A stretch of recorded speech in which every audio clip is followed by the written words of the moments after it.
to another episode of Sit and Spin with me, your host Joe, and here's a little hint of what's coming up for you. Yeah, so much for keeping up on track again. I had to delay a show last week because, hey, you know what? Particularly here in New England, Mother Nature has been a bitch. She's trying to make me mine, and I'm not having any of it anymore. We've just been getting pummeled with snow. I finally got a chance to go up and get all the snow that's been accumulating on my roof, 3 to 4 feet in places, and I had to do it all myself, which sucked royally. But takes up a lot of time. I was aching. I could barely lift my arms past here the other day. But all the more reason that I need to let the good times roll, which also just happens to be the name of the new album from today's featured artist, JD McPherson. It's his second solo album.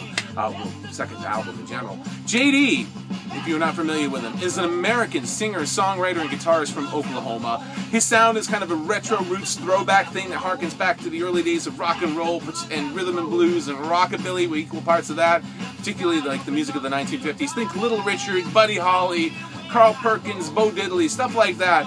He originally started playing in punk bands when he was young, before discovering the music of the 50s and rock and roll in particular, and got really into that and all the different styles of that. And he also draws his influences from artists as diverse as Led Zeppelin, the Pixies, and Wu-Tang Clan, believe it or not.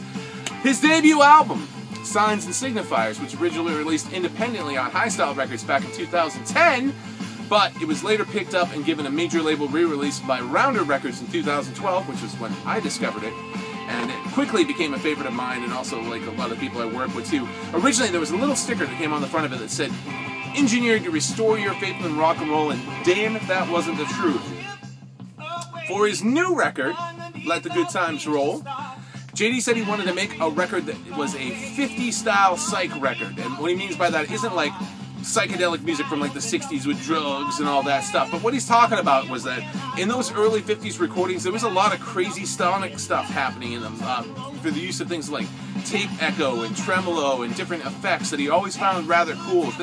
Stuff that, you know, sounded out of place but also really cool. And he said he's always liked the idea of mixing together things that you wouldn't normally think would go together well. And so we tried to employ a lot of those techniques for his new album, which he generally succeeded at. If you are familiar with Signs and Signifiers, there are enough tunes on Let the Good Times Roll, including the title track that you hear right now. It kind of gives the same vibe, but he also builds upon the foundation that he laid with that record and definitely branches out into a little bit of different territory. There's more mid-tempo stuff and more ballads. There's definitely some of the things that he was talking about, experimentation. Songs like It Shook Me Up has a really cool, what sounds like a Dan Electro guitar solo. I don't know if it's a real Dan Electro. It might not be. I'm going to have to wait till I see him live, and more on that in a minute to find out for sure. But either way, it's still really cool. Or tracks like Bridge Builder, which has an R&B style ballad mixed in with a little bit of Lin Cray style guitar. It's All Over But the Shouting is another favorite of mine. Has some really cool horn parts going on in the background. And overall, the record is really solid. I like the whole thing, just like I did with Signs and Signifiers. Some of my other favorite tracks on the album, aside from the title track, are Bossy, Head Over Heels, and Mother of Lies. But it's all good. It's all songs that are short, sweet, and to the point. They don't mess around. They do what they got to do, and they get on so the next one can come in and move you. But really cool. As I said before, really looking forward to see JD live. They are out on the road. He and his band are out on the road. There they are. Touring right now. They're going to be hitting Portland, Maine on March 3rd, which is a Tuesday at Port City Music Hall. I got my ticket. I'm very excited to go because he's the kind of guy that, as great as the records are, I think he's just going to put on a kick-ass rock show. So you get a chance, you're in the area, go see JD here. If not, go catch him out on the road. Definitely go pick up Let the Good Times Roll, and while you're at it, if you don't have it, pick up Signs and Signifiers, 2 awesome albums. You won't be disappointed with them. Discover some cool retro sounding rock. That is all I've got for you this time on the show. Next week, not sure.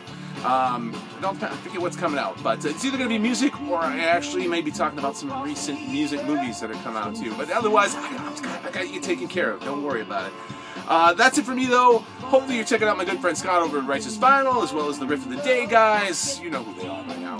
And we will catch you next time on Sit and Spin, where hopefully I will try to be back on track again. But if not, I'll get the shows out as soon as I can. But thanks for tuning in, and we will see you next time on Sit and Spin. Take it easy.